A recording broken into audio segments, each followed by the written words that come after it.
Ayon sa source ng isang beauty queen, matapos na hindi makapasok at iligwak sa top 5 ng mga judges si Michelle D ay pinagtawanan pa umano ng mga ito after ng show ng Miss Universe, ayon umano ito sa source sa loob ng organization.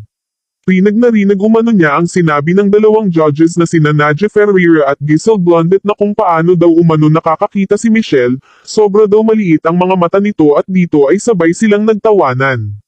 Sila rin daw umano ang kumausap sa ibang Latina judge na babaan ang score na ibigay kay Michelle dahil baka umano manalo ito kapag nakahawak ng microphone. Sa katunayan, ay nagmeeting pa umano ang mga ito bago magsimula ang finals kahit na bawal ito, ngunit hindi raw umano pinagsabihan ito ng organization dahil ka-close umano ng mga ito ang owner na si Anja Crejutatip, at nang interviewin umano ang mga ito ng GMA News tungkol kay Michelle D ay puro kaplastikan na ang mga komento ng mga ito. 4 na judges umano ang nagkumpirma na 10 out of 10 ang